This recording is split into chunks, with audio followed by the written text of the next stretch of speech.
Di negara kita, angka buta huruf tergolong masih cukup tinggi. Terbukti dengan banyaknya warga yang masih tidak bisa baca tulis di daerah pedalaman. Pemberantasan buta huruf sudah lama dilakukan oleh pemerintah dan orang-orang yang peduli atas nasib anak bangsa.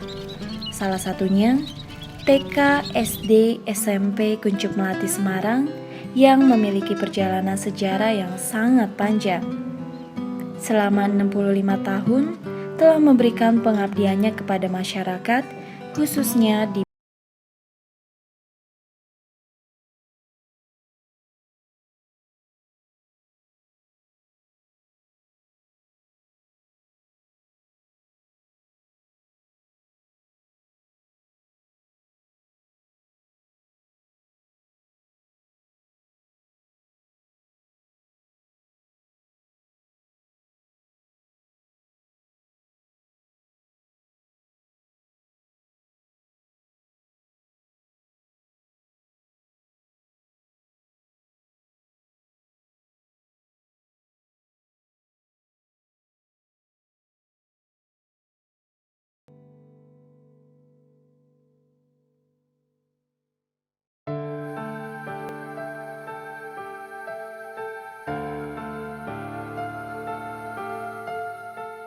Sejarah sekolah gratis Kuncup Melati itu diawali dengan berdirinya pada hari Minggu tanggal 1 Januari 1950 yang diprakarsai oleh Bapak Li Penglin, yang didukung oleh Ong Yong Wi, Tan Ngo Siang, dan Besik.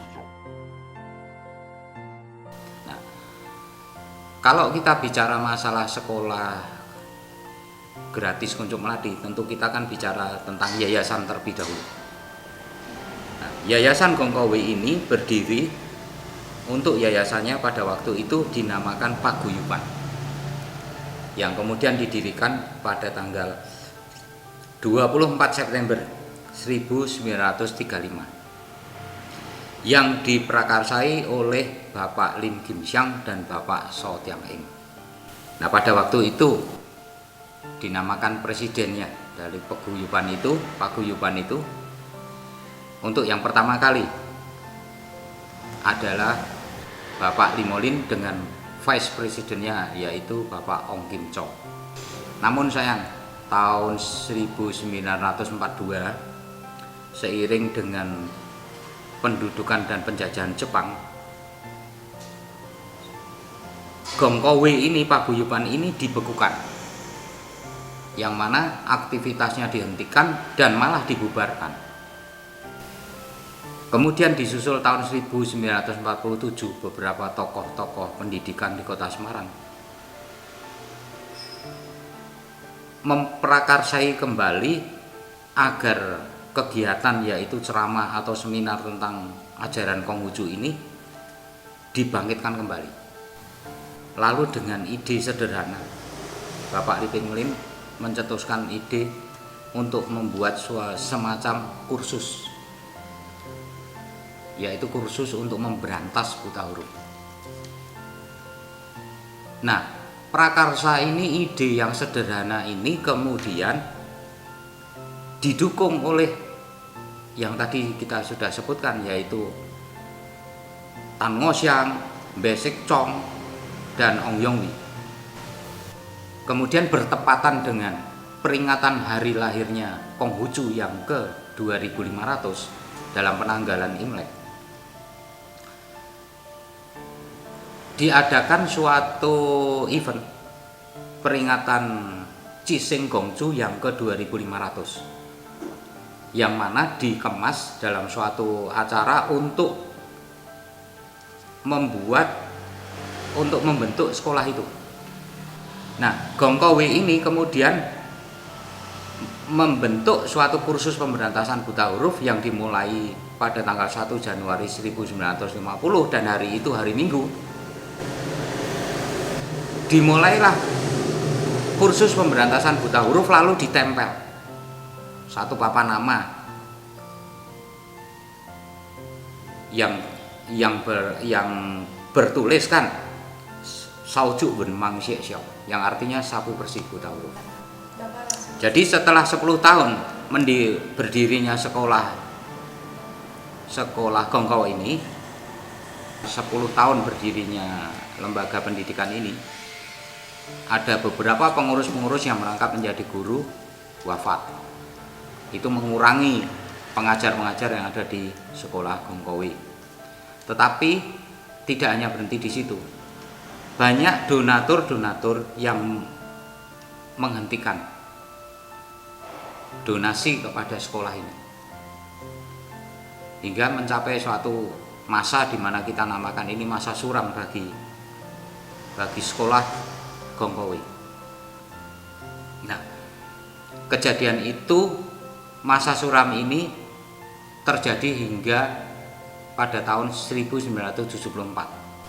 Nah, di dalam kurun waktu itu Bapak Li Ping Lin ini yang telah ditinggal oleh teman-temannya, rekan-rekan pengajar ini, dia sampai menjual hartanya, bahkan koleksi-koleksi pribadi yang dia tentu sangat disayangi, seperti misalnya mesin cetak, buku-buku yang berharga, keramik, itu sampai dijual hanya untuk menopang supaya sekolah ini tetap berdiri.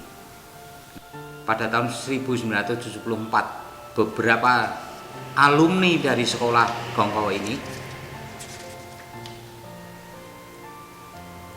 mereka membuat suatu aktivitas untuk tetap mempertahankan keberadaan sekolah ini. Nah, pada tahun 1979-1980, sekolah ini kemudian menjadi nama Sekolah TPA Gongko.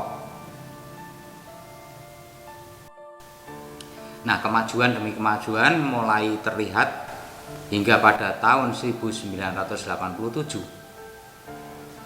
Beberapa tokoh-tokoh yang ada di lingkungan Gang Lombok itu kemudian merencanakan untuk membuat suatu bangunan gedung sekolah numpang di Kongteksu.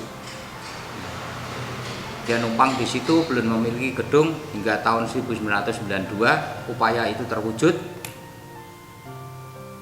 berdiri suatu gedung yang berlantai 3. Nah, kemudian tahun 1992 diresmikan gedung itu oleh Bapak Wali Kota Madya Dati II waktu itu, yaitu Bapak Haji Sutrisno Soeharto. Kemudian beliau malah memberikan suatu nama bagi sekolah itu menjadi Sekolah TK SD TPA Kuncuk Melati.